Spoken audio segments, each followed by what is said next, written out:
قول الشيخ مولود بن أحمد الجواد رحمة الله عليه: أستودع الحافظ المستودع الوالي ديني ونفسي وإخواني وأموالي، وأسأل المتعالي أن يوفقني وأن يسدد أفعالي وأقوالي.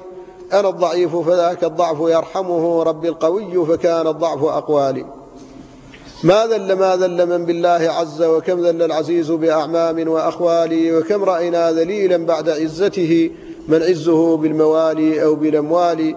متى تفز بموالاة الإله يدي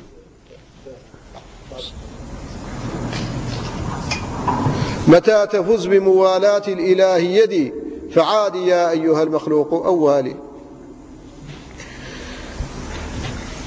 فإذا حصلت ولاية الله سبحانه وتعالى لعبده فإنه لا يضره من خالفه. وانظروا إلى نصرة الله لمحمد صلى الله عليه وسلم: مات أبوه وهو حمل، وماتت أمه وهو ابن 4 سنين، ومات جده وهو في 8، وفي وقت الحاجة مات عمه الذي كان ينافح عنه، وماتت أم أولاده التي كانت تؤيده وتساعده في عام واحد. ليعلم الناس أن نصرته ليست في البشر، ليس له أخ ولا أخت ولا ولد من الرجال المقاتلين.